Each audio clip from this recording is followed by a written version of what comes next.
You're standing in your kitchen, holding a memory that feels like glass. You remember exactly what they said. You can still hear the tone. But when you bring it up, they look at you with pity. "I never said that," they say. "You're just being sensitive again." Suddenly, the ground beneath your feet starts to feel like thin air.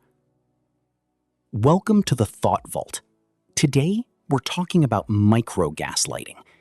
It's not a big, explosive lie. It's 1,000 tiny, paper-thin doubts.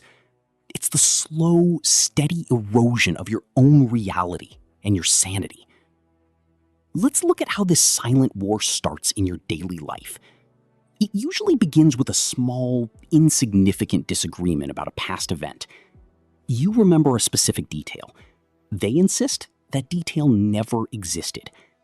At first, you shrug it off. Maybe you did just forget. But then, it happens again, and again, and again. The phrase, "I'm sorry you feel that way," becomes a weapon. It sounds like an apology, but it's actually a subtle dismissal. It shifts the blame from their behavior onto your emotional reaction. You start to police your own tone before you even speak. You rehearse your sentences in the shower, trying to be perfect. You think if you're logical enough, they will finally understand you. But logic doesn't work when the goal isn't truth, but control. Soon, you begin to doubt the very evidence of your senses. Did they actually roll their eyes, or did I imagine it? Was their voice really that cold, or am I just sensitive? You are now living in a world of constant, low-level fog. This is where the "am I the toxic one" spiral begins. Because you react to being dismissed, you become the difficult one. They remain calm and rational while you are visibly upset. Their calmness is used as proof that you are the problem. You start apologizing for things you didn't even do. You apologize for having feelings. You apologize for having memories. This is the shadow self taking over your internal narrative. You look in the mirror and don't recognize the person staring back. You've become a shell shaped entirely by someone else's convenience. Let's talk about the motive hunt, the mental game you play at 2 a.m. You try to find a reason why they would treat you this way. Maybe they had a hard childhood. Maybe they are just stressed. You use your empathy to build a cage for your own soul. You give them the benefit of the doubt until you have no doubt left. But empathy without boundaries is actually just self-destruction. Look at this visual metaphor, a compass that always points wrong. That is what your intuition feels like after months of gaslighting. You stop trusting your gut because your gut is screaming constantly. You've been trained to ignore the alarm bells in your own head. But here is the secret. The bells are ringing for a reason. Your sensitivity is actually your most powerful survival mechanism. It's the part of you that knows something is fundamentally wrong. Micro-gaslighting thrives in the dark, unsaid spaces of a relationship. It loses its power the moment you start speaking the truth out loud. Not to them, because they might never listen or admit it.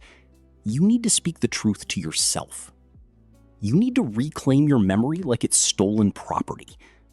Start a sanity journal. Write down exactly what was said. Write down the date, the time, and the feeling in your chest. When the fog rolls in later, you have a map to find your way back. You are not crazy. You are being systematically destabilized. A person who loves you will care more about your pain than their correctness. If they prioritize winning the argument over protecting your heart, then you aren't in a partnership. You are in a courtroom. And in this courtroom, the judge, the jury, and the executioner are all the same person. You cannot win a game where the other person keeps changing the rules. The only way to win is to stop playing the game entirely. This means setting reality boundaries. I know what I saw. I'm not going to argue about my own memory.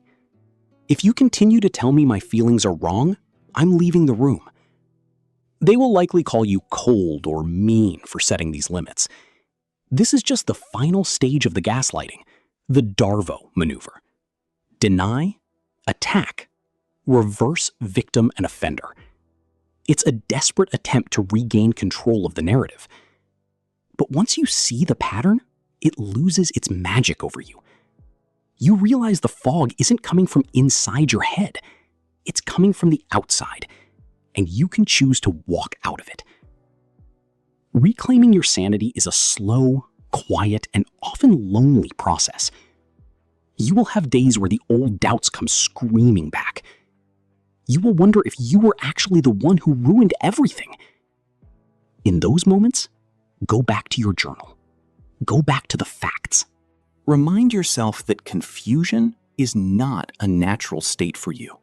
You only felt confused when you were trying to believe their lies. Now that you've stopped trying to make the lies fit, you are clear. You might lose the relationship, but you will find yourself. And that is a trade you should make every single time. Your mind is a sacred space. It belongs to you and only you.